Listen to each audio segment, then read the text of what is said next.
I'm freezing up again! Doggone it, I should have written a better joke to go here.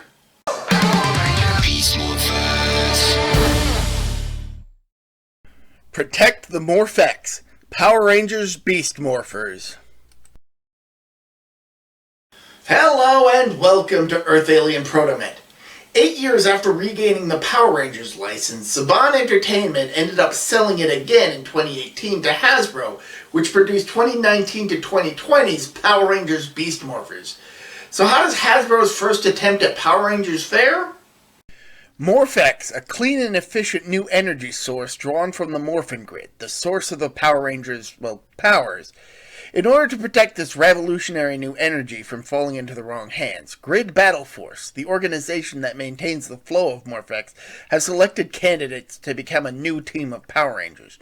However, Evox, an evil serpentine computer virus, attempts to take control of not only the Morph-X, but also the new Rangers, only for his plans to be mostly foiled by a ragtag group who must band together to protect the world as Power Rangers Beast Morphers.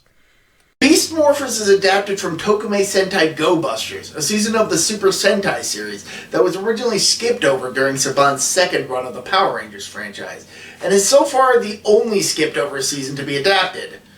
Well, okay, technically Q-Ranger got adapted, but Cosmic Fury doesn't really count as an adaptation of that. It's really its own thing. It's a whole thing that I'll cover when I talk about that. Also, unlike the prior Saban seasons, both seasons of Beast Morphers were simply titled Power Rangers Beast Morphers. Hasbro didn't feel the need to slap on a superfluous super to the title of the second season. So, thanks for that, Hasbro. The heroes are fairly standard. The Red Ranger, Devin Daniels, is the mayor's son who loves video games. The Yellow Ranger, Zoe Reeves, used to be in Grid Battle Force's laundry department and has a creative attitude towards solving problems. And the Blue Ranger, Ravi Shaw, is the only member of the team to have been selected for the role prior to Evox's intervention, and he secretly has an artistic streak. Like in the Sentai equivalent, they do have weaknesses, which are given better context here than in Go Busters, but the trade-off is that they're used less frequently. Aiding them is a trio of robot partners, the Beastbots, that also act as the controls for their Zords. The Beastbots are practically identical to their Sentai counterparts. Chase is bad with directions, Smash is considerate, and Jax is a tad gruff. The villains are similarly standard, with Evox being the same kind of hands-off boss you'd expect, and Scrozzle being his loyal monster maker. Evox's other two underlings, Blaze and Roxy, however, are rather unique, as they are essentially digital evil twins of the two other Rangers that had been selected by Grid Battle Force. As a result, they use their knowledge of both Grid Battle Force and the Rangers, particularly Ravi, to their advantage. Unfortunately for them, they have a tendency to compete with both each other and Scrozzle for Evox's favor, generally resulting in any of their plans failing. As in Go Busters, the monsters are divided into two types: the human-sized Robotrons, which are created from ordinary objects infused with Morph-X stolen by the villains, and the Gigadrones, giant robot counterparts to the Robotrons that are summoned from the digital world to capture the Morph-X towers surrounding the city. Since they are independent, there are times when some Rangers may be fighting a Robotron while the others are battling a Gigadrone using their Zords. Supporting the Rangers is Grid Battle Force, the organization responsible for distributing and protecting the Morph-X that powers the city.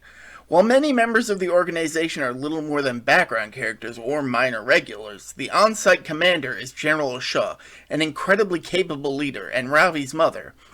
She can take charge of even the most dire situations, and while her way of thinking isn't always right, she is capable of seeing the good in the midst of the bad.